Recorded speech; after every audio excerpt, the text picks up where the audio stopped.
Wario and Luigi, huh? Well, that sounds familiar. I bet you've played at least one Mario game in your life. But have you ever played one Mario RPG game?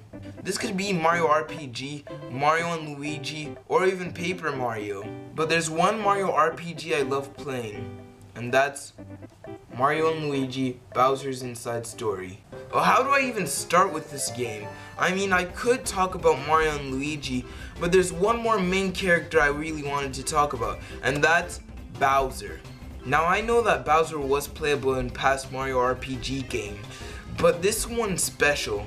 This is the first time you could play as Bowser in the Mario and Luigi series. I don't know how the story went from time travel to being inside Bowser's body, but it was fun to play, so I'll let it slide. So the game starts off with the Toads getting the blorbs. It's a disease which bloats the Toads. It's been happening all over Toad Town. Peach gets the message and tries to fix this, but like in every other Mario game, Bowser comes and tries to kidnap Peach.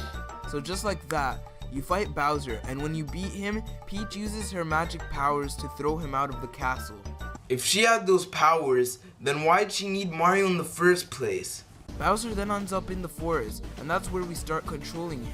Then you come across this mysterious fella who gives you a sketchy mushroom. This mushroom grants Bowser the power to vacuum anything to his mouth. Kirby vibes, anyone? No? As a result, he sucks Mario, Luigi, Starlo, a new character, and a bunch of other stuff. You find out that this mysterious man is actually Fawful. He's not a new villain in the series, but this is the last game he appeared in. Fawful takes over Bowser's castle, which makes all Bowser's minions betray him. There are some tasks Mario and Luigi have to do to help Bowser. You just go around killing the bosses that are inside Bowser's body that affect him, and also try defeating Fawful. Fawful's goal is to get the Dark Star, which makes his plans of world domination possible. Fawful has half of the power since he sucked it, which made him Dark Fawful. And the other half of the Dark Star is in Bowser's body collecting his DNA. Now all that has to happen is Fawful merging with the other half. Oh man, it already happened. What this makes is my favorite Bowsers of them all. And no, it's not because I'm edgy. Anyways, it makes Dark Bowser. I know I haven't talked about Mario and Luigi that much, but they do have some major parts in the game.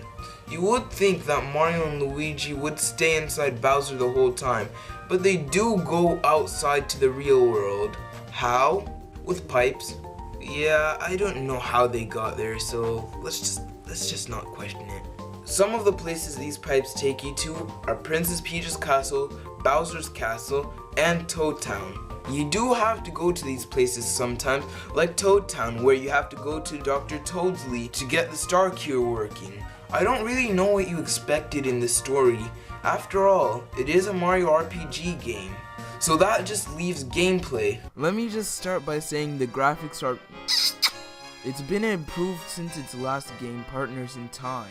But if you consider there was a 4-year gap between the two games, well, it would kinda make sense. This game plays like any other Mario and Luigi game. You've got your A and B, which makes them jump, twirl, do whatever they need to do, use their hammer. And since they added Bowser, his inputs are X and Y. Bowser can jump, breathe fire, roll, or ground pound. And the battle system works the same, except when you gain experience. All they added is the flagpole so then you could see when you're gonna level up. And like in every other Mario and Luigi, the Bros attacks change too. And for Bowser's special attack, he uses the touchscreen.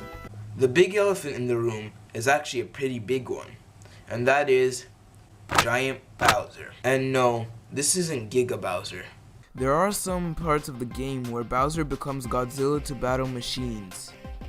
This usually happens when he gets crushed by them in the first place. I mean, this is where giant battles were actually introduced. Also, the way Bowser becomes giant is Mario and Luigi have to go to a part of his body and play this shooter type mini game. When Bowser's giant, you have to hold your DS sideways. The battle mechanics in this mode is pretty unique. Well, for starters, you only have 2 types of attacks, punch and fire. And you can heal, but that's only when you get a mushroom. And the way these battles play out are pretty similar to each other. Usually in Bowser's body, you would go to a specific part of his body just for a specific part in the game. This applies with the shooter minigame I was talking about. Then there are the places like the Pipe Yard and a mini Toad Square. And if you want to kill some time, there is the challenge node. In this place, you've got places to challenge your skills. One of these places is called the Challenge Gauntlet, and it acts like a boss rush. Then there's the Cholesterol.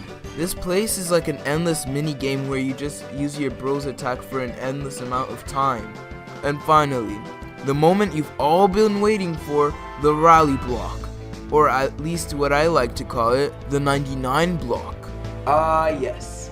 The 99 block challenge. What you do is just hit the block 99 times, and what do you get for that? Doubling the amount of coins you already have. So if you had 1 coin, your grand total will be 2. Yep, 2 coins. Finally, I just want to appreciate the little details they put in this game. And when I say details, I don't mean like the graphical details. No, what I mean is Easter eggs and stuff. First, you've got the Shroobs.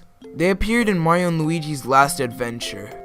I know that Superstar Saga did this before, but that was for the past Mario games. Not to connect the Mario and Luigi franchise together, unless you're talking about the remake, which yeah, they did appear in it. Then, my favorite part of the whole game, the ending. The ending was sweet, but the end of the ending was pretty sweet. You've got Princess Peach sending Bowser a present. In that present, Starlo appears. She says her thank yous and stuff, and Bowser's acting all hard and saying he doesn't want the present. But when everyone leaves the room, Bowser's just looking around, seeing if anyone's there. And then he opens the present, and in that present, it's a thank you cake from Peach. Oh yeah, sure Peach, give Bowser a cake and not Mario. Overall, this is my favorite Mario RPG game. Well, if you haven't heard recently, the remake is coming out, and you don't know how happy I was when I heard the remake coming out. You bet your world I am gonna buy this, and I'll try my best to make a review. But for now, what would a world with Wario and Waluigi be like? I wonder. Yeah, no, it's gonna be garbage anyway.